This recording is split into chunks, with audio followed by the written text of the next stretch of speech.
오늘은 여호수아서 이제 어떻게 보면 구약 성경을 읽을 때 가장 좀 이렇게 좀 하나님의 그런 기적의 역사를 베푼 성경 중에 하나가 출애굽기 또 이제 여호수아 이렇게 대표적으로 나타나거든요. 오늘부터는 모세오경은 5권의 책은 지나갔고 이제 역사서라고 구약 성경의 역사서 이제 12권 중에 첫 번째가 이제 여호수아예요. 이제 한번 우리가 여호수아 첫 번째 이제 교재를 보면은 89페이지 이제 요점을 보게 되면은 히브리서로는 이제 히브리어로는 여호수아라고 그러고 70인역에는 예수라고 해요. 예수님의 이름을 히브리 표현으로 하면 예수아 이제 이렇게 표현을 하거든요. 그래서 여호수아는 어떻게 보면은 예수님을 신약의 예수님을 많이 예표하고 있다라고 해요. 자, 그럼 이제 누가 기록했느냐?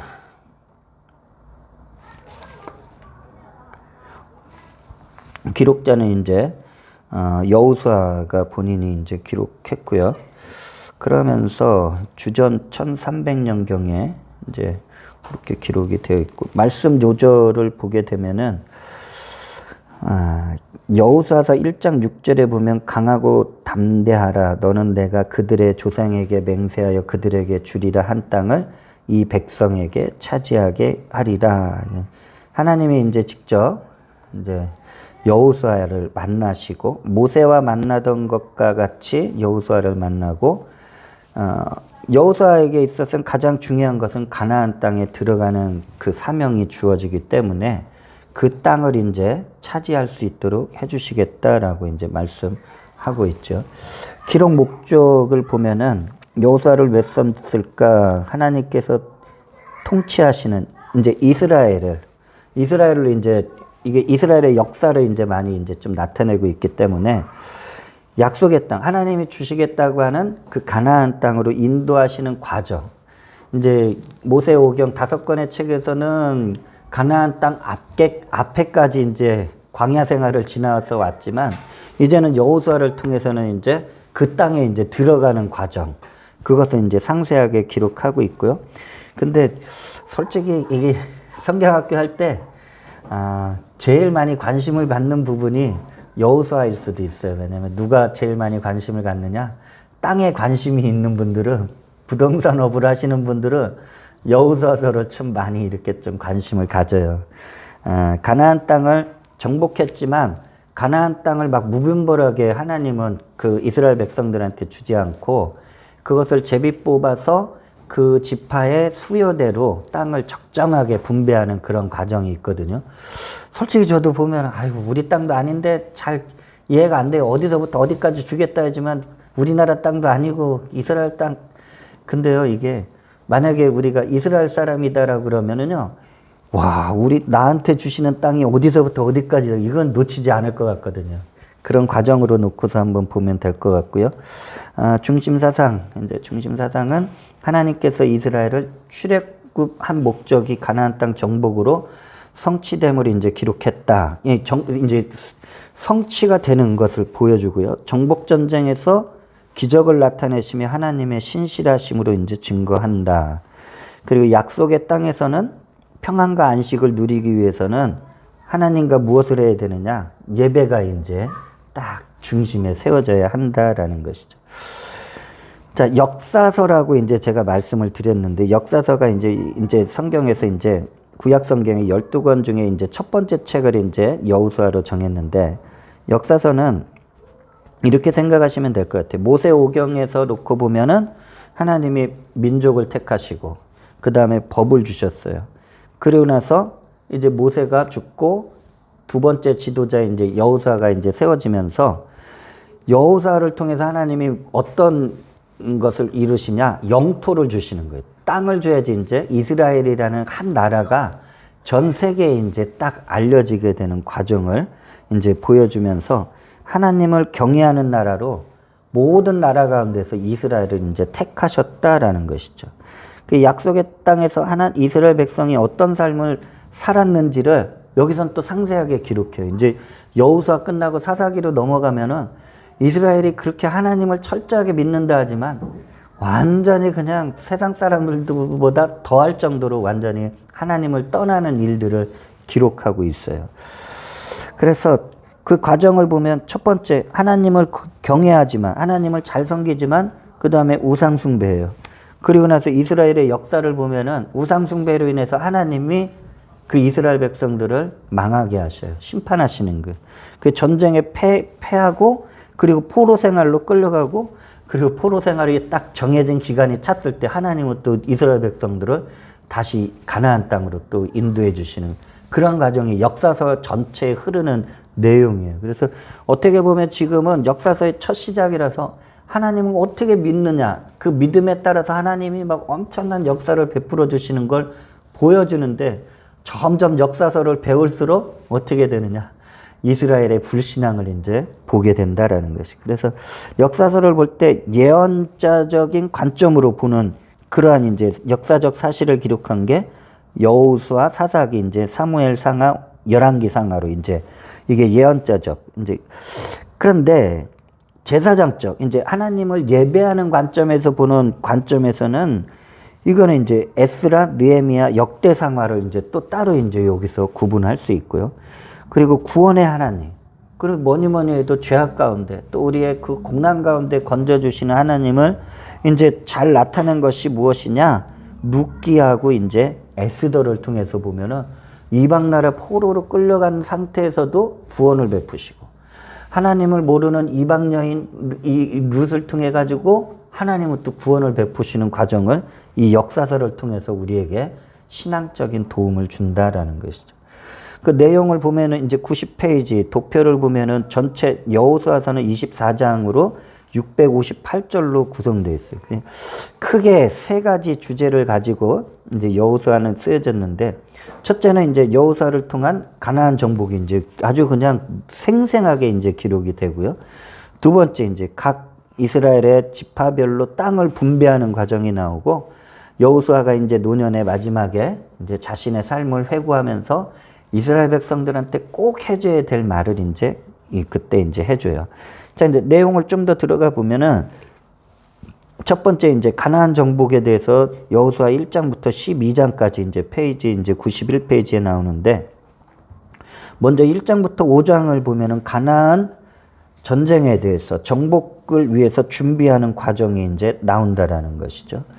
자, 보면은 하나님이 어떻게 이제 그 준비 과정을 세우시냐. 첫 번째가 모세의 후계자 여호수아예요. 모세가 이제 죽었어요.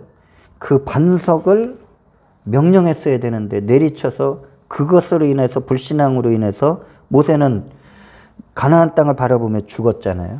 그리고 나서 여호수아가 두 번째 지도자로 됐는데 여호수아에게는 다른 게 필요 없어요. 가나안 땅 정복할 그 명령을 이제 받아. 이게 소명이에요.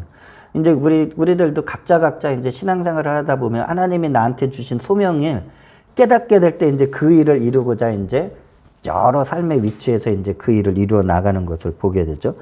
그 하나님은 여호수아와 함께 정복 전쟁에 동행할 것을 약속하시는데 여호수아에게 아까 본문 말씀 요절을 읽어봤는데 준비해야 될 자세가 무엇이냐? 담대함을 가져야 되고 하나님 말씀을 주야 그러니까 24시간 동안 하나님을 떠나지 않는 그런 생각을 가지다라고 말씀하고 있어요. 두 번째 이제 가나안 진입을 준비하는데 여호수아가 이스라엘에게 이제 양식을 준비시켜요. 이제 너희들이 이제 전쟁을 해야 되는데 그래도 전쟁 가운데는 뭐 농사 지을 수 없잖아요. 양식을 미리 준비하고 앞서 이제 우리가 모세 오경을 통해서 볼 때 모세가 살아 있었을 때 가나안 땅을 딱 양분했었을 때 요단강 동편 지역을 먼저 땅을 정복했기 때문에 거기에서 두 개 반지파 르벤, 갓, 므낫세 반지파가 요단 동편 땅을 먼저 받는 조건으로 무엇이냐 정복 전쟁일 때 맨 앞에 서서 싸워야 되는 거예요. 그러니까 어떻게 보면 요즘 말로 보면은 총알바지가 될 수도 있지만 이게 약속이었어요. 요단 동편 땅, 기름진 땅, 최고의 황금의 땅, 그거를 이제 받는 조건으로 이들 두 개 반지파가 이제 나머지 9개 반지파하고 연합작전을 이제 수행하도록 가나안 진입을 준비했다. 이제 드디어 이제 모압 땅에서 가나안 땅으로 들어가야 되는데 가나안 땅으로 들어가는 데 있어서 무엇이 있느냐? 요단강이 쫙 흐르고 있어요. 그래서 우리가 이스라엘 백성들 이스라엘 땅을 생각할 때 요단강을 잊어버리면 안 돼요. 이 요단강을 건너야지만 가나안 땅에 들어가서 정복 전쟁을 펼 수 있어요. 근데 보니까 여호수아가 여리고성을 점령해야 돼요. 요단강을 건너면은 그 앞에 여리고성이 쫙 펼쳐져 있는데 가나안 땅에 들어가는 관문과 같은 것이 여기를 통과하지 못하면은 전쟁의 승패를 이거 논할 수가 없어요. 그렇기 때문에 시딤 지역에서 이제 이스라엘 백성들이 진을 치고 있는 상태에서 2명의 정탐꾼을 파견해요. 그랬을 때 여리고성에 살고 있었던 이방 여인 기생 라합이에요. 이제 기생이에요. 술을 팔고 그렇게 좀 사람들한테 천대받는 직업을 갖고 있었던 라합은 이 2명의 정탐꾼을 살려줘요. 그래서 그들이 정찰 임무를 잘 수행하고 복귀할 수 있도록 도와주는 거예요. 왜 그랬을까? 이 이방 여인 라합은 살아계신 하나님을 믿었어요. 그 이스라엘 백성들과 함께하는 하나님. 모압 땅에서 출애굽할 때 애굽 땅에서 역사하신 하나님에 대한 그 소문을 듣고 그 하나님을 믿기로 결단했었던, 오늘 우리가 말씀 나눈 것처럼 마음을 확정했다라는. 그래서 이들을 도와준 거예요. 어떻게 보면 스파이죠. 여리고성 사람들에게 있어서는 여호수아가 보낸 2명의 정탐꾼이 스파이인데 라합은 그걸 믿음으로 받아들이고 이들을 살려줬어요. 그래서 라합의 믿음의 과정은 첫째는 듣고 깨닫는 거예요. 아, 내가 온전한 것을 선택하고자 했을 때 깨달아야지 온전한 것을 이제 알게 되는 거예요. 그리고 2번째는 기도하는 믿음. 이게 바로 이제 라합이 이런 놀라운 이 2가지 과정을 통해서 어디까지 이제 그 믿음의 신앙이 들어가느냐? 예수님이 이 땅에 오시는 그런 거룩한 계보에 들어가는 축복을 받아요. 자, 이스라엘이 요단강을 건널 때 이제 정탐꾼을 통해서 이 가나안 땅 들어갈 수 있습니다. 그러니까 이스라엘 백성들이 하나님의 임재의 상징인 언약궤를 이제 제사장들이 메고 먼저 요단강을 건너요. 그랬는데 이게 무슨 일이 벌어나느냐? 제사장들이 이 언약궤를 메고 요단강에 발을 디디니까 요단강 물이 위에서부터 흐르다가 멈춰버리는 거예요. 홍해가 갈라진 것과 같이 요단강이 이번엔 멈춰서는 거예요. 그래서 여호수아는 12개의 돌을 취해서 요단강을 건넌 기념비를 딱 세우라고 명령을 이제 하게 됩니다. 이스라엘이 가나안 땅 전쟁을 준비하는데 먼저 여호수아는 영적인 준비 자세를 갖춰요. 아까 양식도 준비하지만 여호수아는 가나안 전쟁 전에 이스라엘에게 하나님의 언약과 은혜를 잊지 말아라. 하나님이 함께 하신다. 그거를 말씀하면서 이제 할례를 행하는데 어떻게 보면 조금 생소할 수 있어요. 이거는 남성들한테 행하는 이제 남성의 생식기에 포피를 베는 건데 이게 구약 시대에는 아브라함을 통해서 이제 말씀해 주신 하나님과 이스라엘 백성들의 언약을 외적인 표현으로 하는 게 할례였었어요. 근데 출애굽한 2세대의 남자들이 광야에서 이 할례를 받지를 못한 거예요. 그래서 할례를 행하고 그리고 3번째로 출애굽하고 나서 유월절, 이제 하나님의 구원, 애굽에서 구출해 주신 것을 기념을 했어요. 그랬는데 여기에서 그동안 광야 40년 동안 하나님이 내리셨던 만나, 양식이요, 이때부터 멈추는 거예요. 왜 멈췄을까요? 이제는 가나안 땅을 정복해가지고 너희들이 그 땅에서 농사를 지어서 너희들이 이제 그 땅의 소산물을 먹게끔 해주시겠다고 하나님이 이미 약속하시는 거나 마찬가지였다라는 것이죠. 자, 그러한 가운데 여호수아가 하나님의 군대 장관을 이제 5장에서 이제 만나게 되는데 하나님이 보내신 천사예요. 이 천사를 통해서 여호수아가 어떤 것을 알겠어요? 이 인간의 힘으로 싸울 수 있는 전쟁이 아니다. 어차피 지금 이스라엘 백성들은 군대 조직은 갖추지 못했어요. 노예 생활하다가 나온 사람들밖에 없었고 광야에서 군사력을 키울 만한 그런 건 없었어요. 인구수는 많았지만 전쟁에 능한 자들은 없었어요. 결과론적으로 이 가나안 땅 정복 전쟁은 야훼 하나님의 능력으로 싸울 것을 하나님이 예표하시는 거죠. 천사를 통해서 내가 싸울 것이다 라는 것을 이제 보여줬다라는 것이에요. 자, 두 번째 이제 주제, 가나안 정복을 어떻게 진행되느냐. 6장부터 12장이에요. 솔직히 보면은 6장부터 한 20장까지 이런 기적의 역사가 막 나오면 좋겠는데 그렇지 않아요. 또 12장까지 하는데 페이지 92에서 93페이지를 보게 되면은 자, 가나안 중부 지역을 먼저 이제 정복을 하게 돼요.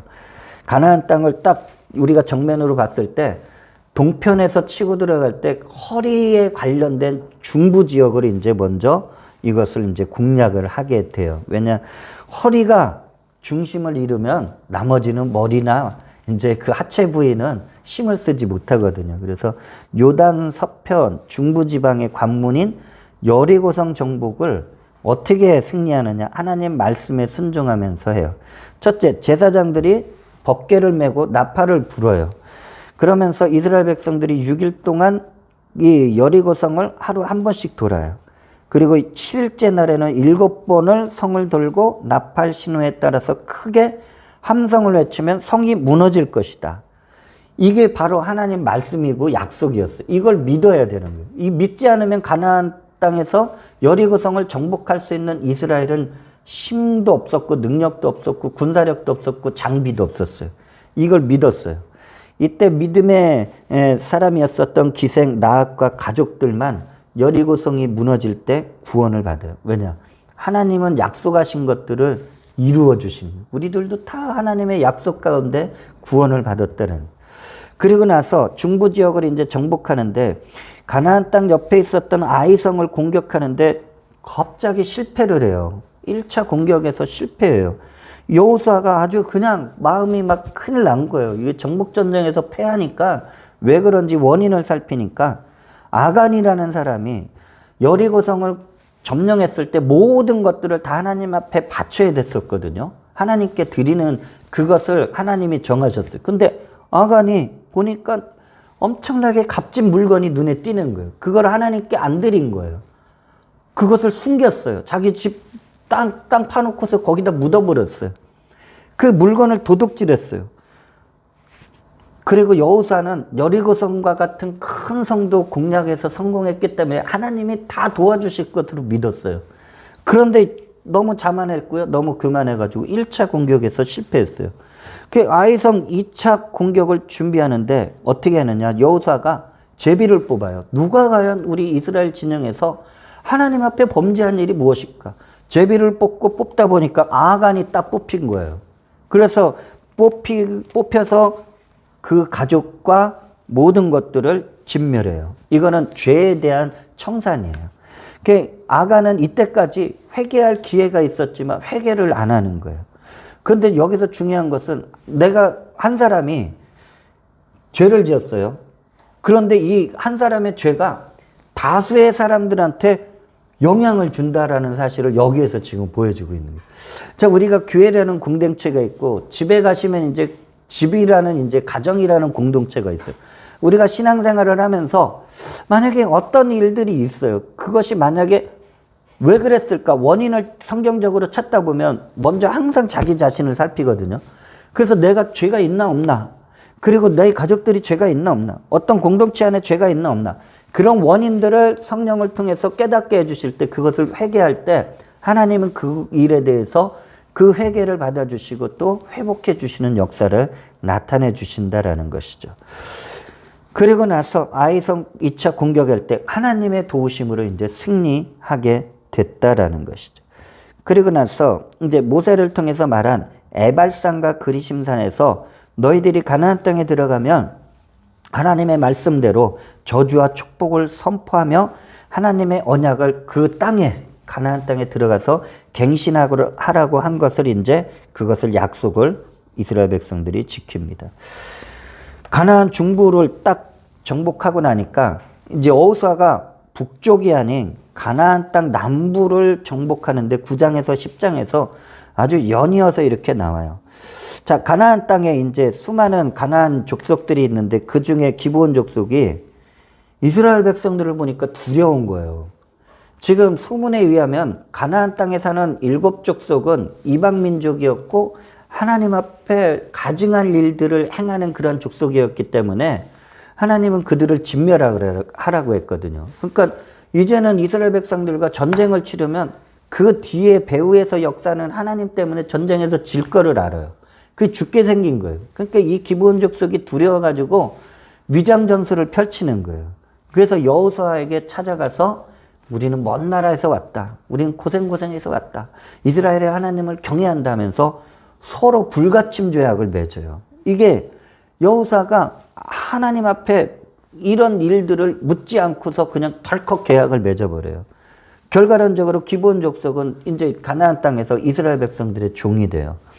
그 가나안 땅에서 상당히 큰 세력을 형성하고 있었던 기브온 족속이 항복했다 그러니까 남부 지역에 있었던 5곳의 왕들이 연합하여 이스라엘과 전쟁하다 다 패하게 돼요. 이때 하나님은 어떤 일을 내리시느냐?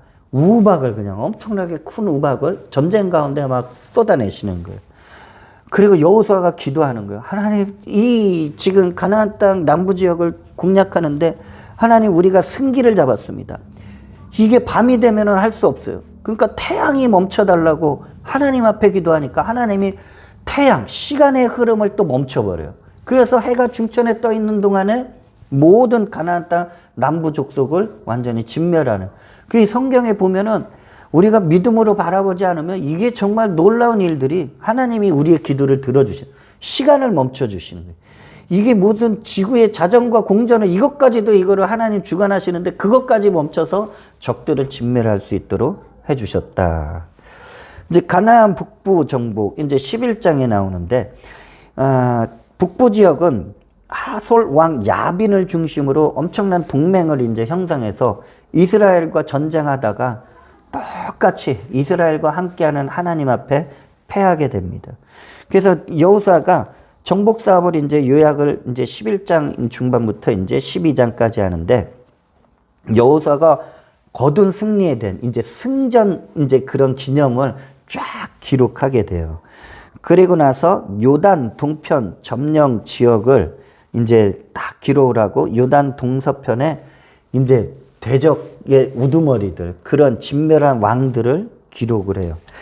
가나안 땅 정복의 승리의 주체는 이스라엘이 아니에요. 여호수아도 아니에요. 하나님이시더래요. 왜?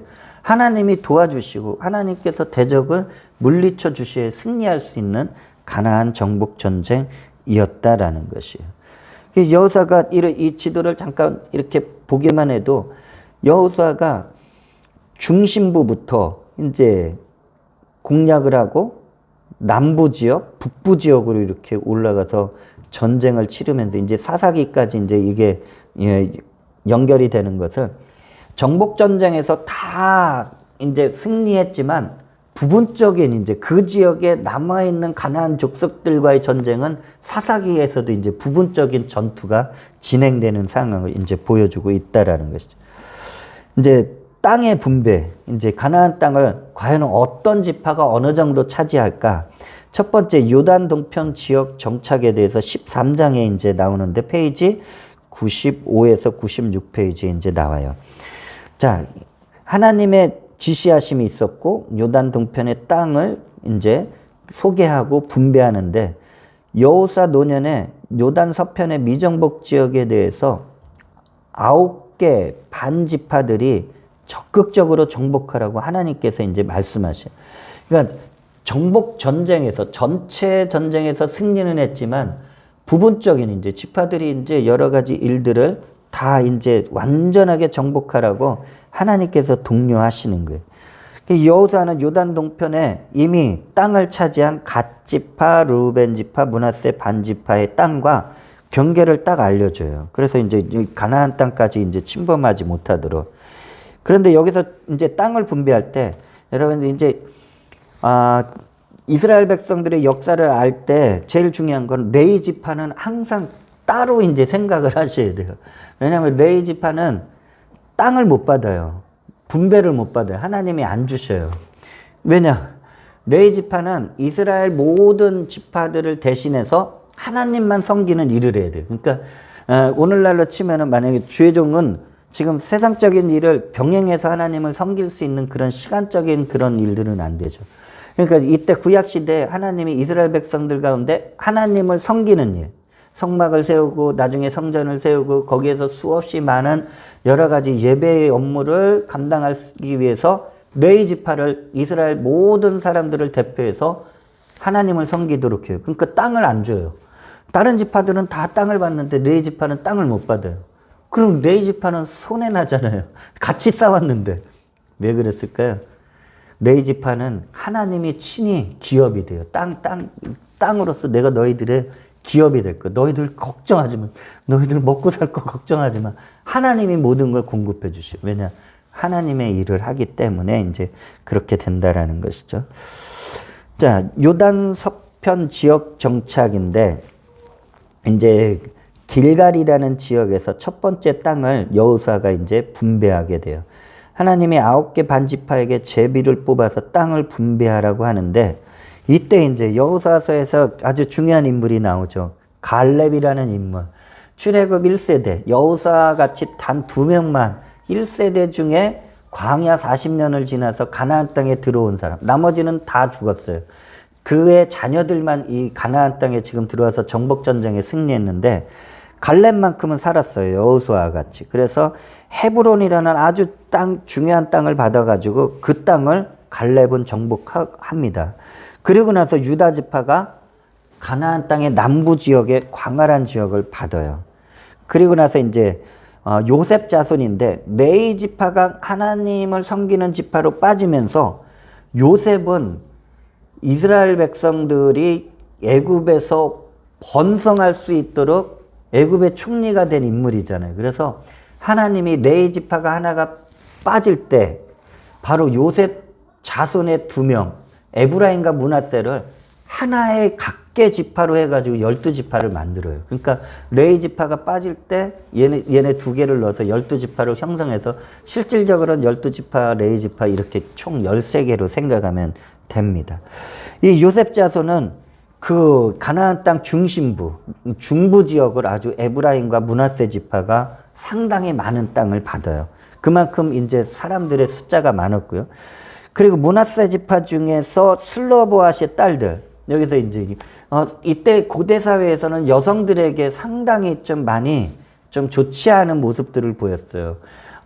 인구 개수에서도 여성들은 개수하지 않았어요. 그만큼 여성들에 대한 그런 대우가 상당히 낮았었는데 하나님은 성경에서 놓고 보면 여성들에게서도 그 여성의 권리를 존중해 주는데 남자가 없어요. 그 집안에. 딸들만 난 거예요. 태어난 거예요. 그러니까 그 땅을 기업으로 하나님 앞에 받아야 되는데 딸들만 있기 때문에 못 준다는 거예요. 그러니까 이 여성들이 손든 거예요. 여수한테 손들고 나온 거예요. 아니 남자가 없는 집안은 그러면 우리 아버지는 어떻게 해요? 돌아가셨는데 우리는 땅 못 받아요. 그러니까 여호수아가 이걸 또 하나님 앞에 기도하니까 하나님이 여기 여성들의 말이 맞다. 남자가 없더라도 그 집안에 딸들만 있으면은 땅을 기업으로 줘라. 대신 이 여성들은 다른 지파 사람들하고 결혼은 안 돼요. 왜냐면 다른 지파로 땅이 넘어가니까. 그래서 같은 지파의 남성들하고 결혼하면 그 지파 내에서 땅이 그대로 보존되니까 여성들의 권리를 확실하게 또 인정받도록 해 주셨다라는 것입니다. 자, 페이지 96에서 97. 실로에서 이제 나중에 또 이 2번째 땅 분배가 이제 있습니다. 에브라임 지파의 여호수아예요. 여호수아가 에브라임 지파인데 그는 실로에서 이스라엘 백성들을 모아서 회막을 세우고서 하나님과의 언약을 상기시켜요. 하나님 제발 잊지 마라. 우리 가나안 땅에 들어왔는데 제발 잊지 마라. 그리고 나서 에브라임 지파 내 중부 지역에 딱 이제 중심지를 세워요. 이것이 이제 어디까지 가느냐? 이제 사무엘 시대에 가면은 엘리 제사장까지 이 실로에서 이제 350년까지 예배 정치의 중심지가 이제 이때 이제 딱 역할을 시작하게 됩니다. 그리고 나서 남은 이제 7개 지파가 이제 땅을 분배받는데 전체적으로 이 지도를 보면은 솔직히 우리나라 땅이면 금방 눈에 들어올 거예요. 근데 여기서 보게 되면 이게 가나안 땅이에요. 가나안 땅의 파란색 부분 위에 한맛이라고 있고 맨 밑에 사해 엔게디라고 있는데 이게 이제 그 사이에 흐르는 물이 요단강이에요. 그 요단강을 중심으로 동쪽에 므낫세 지파, 갓 지파, 르우벤 지파 이게 모압 땅을 이미 얻은 거고 실질적으로는 하나님이 가나안 땅 서쪽 편에 있는 땅을 다 주려고 했는데 이들이 땅이 너무 비옥하니까 동쪽 땅을 먼저 얻게 된 거예요. 이렇게 분포를 보게 되면은요, 에브라임 지파 서쪽과 동쪽의 므낫세 지파를 보면 상당히 땅이 많아요. 그리고 유다 지파가 남부 지역에서 상당히 크고 그 맨 밑에 시므온 지파가 땅을 받는데 시므온 지파는 나중에 이제 유다 지파에 이제 귀속이 돼요. 그래서 없어져요, 구분이. 그 유다 지파가 상당히 이제 세력을 남부 지역에서 형성하는데 여기서 다윗이 나오고 유다 지파를 통해서 메시아이신 예수님이 또 이제 나오게 되는 그런 과정을 이제 우리는 또 볼 수가 있습니다. 자, 이제 20장에 이제 페이지 97페이지 보면은 좀 생소한 말씀이 들릴 수도 있어요. 도피성이라는 제도를 하나님이 정하셔요. 6개의 도피성, 하나의 성읍을 6군데를 가나안 땅 전체, 그러니까 가나안 땅과 그러니까 서쪽과 동쪽에 거기를 이제 성읍들을 6개를 핵심적인 곳에 세워야 돼요. 왜 세우느냐? 우리가 살아가다 보면은 고의가 아닌 부지 중에 내가 실수해서 인명을 해칠 수가 있어요. 그런데 그러면 그 가족들은 어떻겠어요? 그러니까 또 복수를 일어날 수가 있겠죠. 그래서 피의 복수를 면하기 위해서 또 정당한 변호를 받기 위해서 도피성에 무조건 들어가야 되는 거예요. 그래서 요단 동편과 서편에 각각 3곳씩 6곳을 세워서 그에 도망가야 되는 거예요. 우리의 피할 것, 우리의 피난처는 어디죠? 영적으로는 예수님이죠. 십자가 앞에 가야 돼. 우리의 죄가 다 용서받는 거예요. 그래서 이 보호장치에 들어가야 되고요. 이 도피성에 들어가야 되고, 도피성에 들어가 있다 중간에 너무 답답하다고 나오면 효력이 상실돼서 그 피해자 가족들한테 죽임을 당해도 할 말이 없는 거예요. 근데 언제 나올 수 있느냐? 대제사장이 죽을 때, 그때는 이제 자유를 얻어서 나와요. 그래서 남은 7개 지파의 땅을 이제 모두 분배하게 되는데, 자, 도피성은 이렇게 돼 있어요. 요단강을 또 중심으로 동편에 3개, 또 서쪽에 3개. 그러니까 만약에 어느 지역에 있더라도 제일 가까운 도피성으로 내가 부지 중에 살인을 하게 되면 도망가야 했다. 자, 이제 뒤에 이제 레위 지파들 아까 땅을 못 받았다고 그랬잖아요. 근데 임시로 거주할 땅을 이미 분배받은 각 지파들한테 조금씩 할당을 해서 생활할 수 있도록 해주셔요. 그렇게 하면서 레위 지파도 거주지를 마련하고 이스라엘의 가나안 땅에 정착이 완료되는 게 21장이에요. 그래서 레위 지파의 기업들은 성소를 하나님을 봉사하면서 땅을 못 받으니까 각 지역에서 거주할 성읍들을 각 지파에서 받는데, 제사장들이 거주해야 되고 레위인들이 거주할 총 48성읍을 받는데 여기에 앞서 말한 도피성 6군데가 포함이 돼요. 그래서 전국 각지로 레위 지파는 흩어져 살아야 돼요. 다른 지파들처럼 자기가 받은 땅 지역에서 사는 게 아니고 전국 각지로 흩어져 살아야 돼요. 왜 그랬을까요? 레위 지파는 모든 이스라엘 백성들한테 하나님을 예배할 수 있도록 신앙교육을 시키기 위한 하나님의 그런 제도로서 세워졌다는, 그 이스라엘 땅에 이제 정착을 완료하는 게 21장 43절에서 45절인데, 하나님께서 이 모든 일들에 있어서 대적을 물리치시고 이스라엘이 가나안 땅에 정착하도록 언약을 신실하게 지키셨다. 그러니까 이스라엘 백성들 내가 잘나서 성공한 게 아니고, 오늘날도 마찬가지예요. 오늘날도 내가 잘나서, 내가 뭔가 노력해서, 내가 지혜가 뛰어나서 뭔가 재산을 증식시키고 뭔가 좀 내 누군가를 자녀들 잘되게 하고 모든 것, 여러분 그 뒤에 배후에는 누가 도와주셔야 돼? 하나님이 도와주셔야지 모든 일들이 완성하게 되는 줄 믿습니다. 이스라엘은 이래서 민족을 세웠어요. 법을 받았어요. 그리고 나서 드디어 영토까지 이제 확보하게 되면서 이스라엘이라는 나라가 이 당시에 하나님이 세운 나라로 그 주변 나라들한테 이제 확실하게 인식을 주게 되었다라는 것입니다. 자, 정복전쟁 마치고 땅도 분배받았어요. 그럼 요단 동편에 미리 땅을 받은 지파들은 이제 가야 돼요. 전쟁이 끝났기 때문에. 그래서 요단 동편 지파들이 가는데 여호수아가 그래도 조심하라고, 신앙을 조심하라고, 잘 섬기라고 정말 훈계를 하는데, 여호수아가 갓 지파, 루벤 지파, 므낫세 반 지파에게 다른 말이 필요했어요. 하나님 앞에 너희들 요단 동편 가서 살아도 끝까지 충성해라 라고 축복의 말을 해줘요. 그런데 이 2개 반 지파가 가다가 요단강 그쪽에서 또 이제 또 사건이 하나 발생해요. 왜냐? 귀환하던 동편 지파들이 이스라엘에 자신들이 속해 있고 이스라엘 지파에 속해 있고 하나님을 섬길 수 있는 자격이 있음을 그의 후손들에게도 좀 이걸 알리고 싶어가지고 거기에서 제단을 만들어요. 요단 강가에다 제단을 만들거든요. 근데 제단은 이 성막을 만들 때 그 성막에 있는 제단 이외에는 다른 거 만들면은 이건 하나님 앞에 가증한 일이거든. 이스라엘 백성들이 용납할 수 없는 일이에요. 근데 또 하나의 제단을 만든다는 것은 우상숭배를 하는 것으로 나머지 9개 지파가 오해를 했어요. 그래가지고 이스라엘 모든 남은 지파들이 군대를 모아요. 그래가지고 직결해가지고 이 2개 반 지파를 몰살하려고 군대를 앞장세워서 갔는데 이때 제사장 비느하스가 먼저 딱 가서 사건을 파악해 보니까 우상숭배를 위한 제단이 아닌 하나님 앞에 그 믿음을 알리고자 쌓은 기념의 제단이다라는 것을 알고서 전쟁이 발발하지 않았다라는 것입니다. 자, 여호수아의 이제 마지막 활동을 좀 23장, 24장에서 이제 기록하는데 페이지 99에서 100페이지예요. 이 여호수아가 고별 설교를 하는 게 23장인데 어떻게 보면 유언가드 같은 거예요. 임종을 앞둔 여호수아가 이스라엘 백성들 중에 지도자들을 불러서 하나님 앞에 충성하라 또 권면. 왜냐? 여호수아도 지도자였잖아요. 근데 하나님 앞에 충성하면 하나님께서 앞에서 은혜를 베풀어 주신 걸 보여준 거예요. 그렇기 때문에 모든 지도자들도 하나님을 섬기라. 그 율법을 반드시 지켜야 되고 우상숭배는 금한다.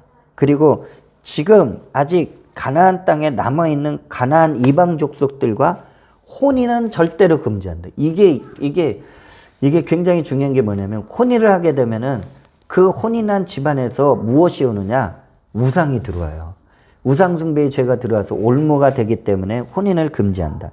그 하나님 앞에 충성하면은 하나님이 반드시 이스라엘 편이 되시고 하나님을 배신하면 하나님의 심판과 저주가 따를 것이다 라고 이제 말씀을 해요. 이제 마지막으로 이제 세겜에서의 언약 체결인데 세겜 회의인 이게 중요한 것이 무엇이냐? 여호사가 이번에는 온 백성들을 모아요. 그리고 나서 이스라엘의 지난 역사 속에 함께 하신 하나님의 구원이 어떠신가? 하나님이 우리들을 향한 섭리를 베푸신 그 은혜가 어떤가를 하나하나 알려줘요. 그리고 나서 이제 선택하라고 그래요. 오늘 또 선택하라는 말이 나오는데 너희들이 하나님을 섬길 것인가? 아니면 우상을 섬길 것인가? 자, 너희들이 선택하려면은 하나님을 선택하려면 지금 혹시라도 이방에 우상, 신상들이 있으면 다 제거하라고 그래요. 그리고 여호수아가 딱 샘플로 말하는 거예요. 나와 나의 집은 오직 살아계신 야훼 하나님만을 나는 끝까지 섬길 것이다라고 이 선언문을 딱 해요. 그러니까 이스라엘 백성들이 거기서 아멘하고서 이제 하나님만 섬기기로 해요. 이스라엘이 이제 하나님께 충성 헌신을 서약하고 언약을 맺고 이제 돌판에 기록해서 절대로 우리는 변하지 않겠습니다 하면서 이제 기념비를 세웁니다. 자, 여호수아의 이제 죽음. 그리고 여기에서 의미심장하게 창세기에 있었던 일이 여호수아 시대 때 하나 또 이루어지는 일이 있어요. 뭐냐? 여호수아가 110살, 이제 110살에 이제 수명을 다하고 죽어서 장세 지내는데 이스라엘이 출애굽할 때 가져나온 그들의 조상 가운데 한 명이었었던 요셉의 뼈를 세겜에다가 장사 지내요. 왜냐? 요셉이 애굽에서 그가 임종을 맞이할 때 이스라엘 백성들한테 유언으로 남겼어요. 나는 애굽 땅에 묻힐 수가 없어. 나는 고국 땅, 가나안 땅에 나는 들어가야 돼. 거기에 묻혀야 돼. 이게 영적인 의미로는 나는 세상 가운데 있을 수 없어. 나의 모든 마지막은 가나안 땅에 있어야 돼. 천국에 있어야 되는 그 신앙 고백과 마찬가지거든요.